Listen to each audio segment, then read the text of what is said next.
L'autre point chaud, c'est la police, avec les policiers qui sont privés de masques, alors qu'ils sont en contact, eux aussi, avec les citoyens pour faire respecter l'ordre. Ils ne portent ni gants, ni masques. Ils réclament du matériel sanitaire d'urgence. Dans un instant, on sera avec Denis Jacob, secrétaire général d'Alternative Police CFDT, en direct. Selon Alternative Police, près de 70 policiers seraient aujourd'hui infectés.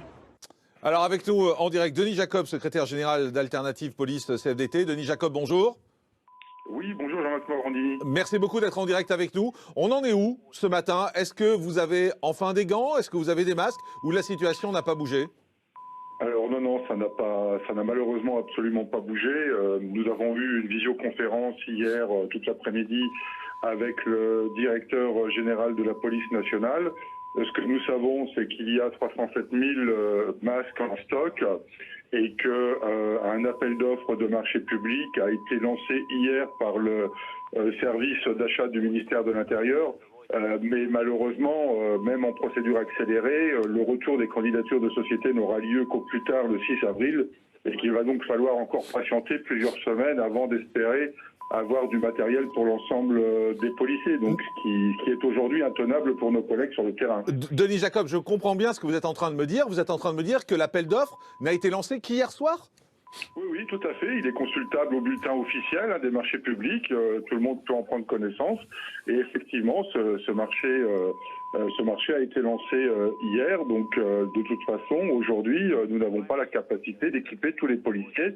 Et donc, il a été demandé par le ministère de l'Intérieur de faire en sorte que sur un contrôle, eh bien, si 3 agents vérifient une personne détentrice d'une attestation, eh bien, un seul fonctionnaire va au contact de la personne avec un masque et les 2 autres restent en arrière en protection. On a évoqué un droit de retrait. Est-ce que vous étudiez toujours la possibilité de demander un droit de retrait de la part de vos collègues?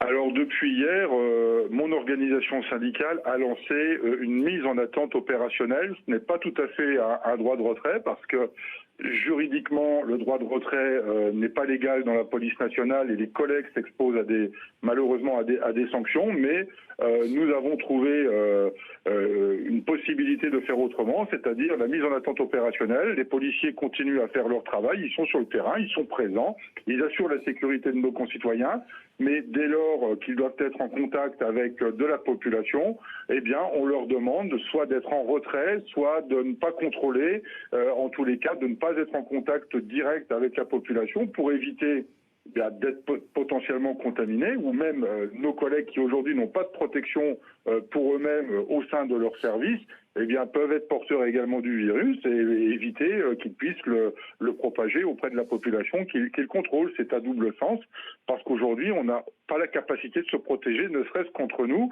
et même pour la famille de nos collègues, nous n'avons aucun moyen de protéger les autres par rapport à une éventuelle contamination de notre part. Denis Jacob, hier ou avant-hier, on a entendu des messages qui disaient que visiblement, les policiers avaient interdiction de porter des masques. Ça, c'est terminé visiblement.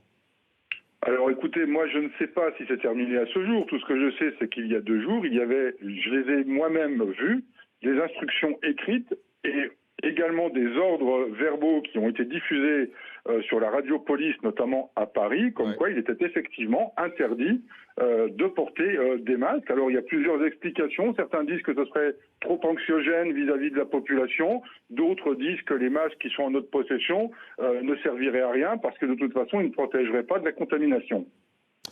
Merci Denis Jacob. On va continuer à suivre ça. Secrétaire général d'Alternative Police CFDT, merci beaucoup d'avoir été en direct avec nous.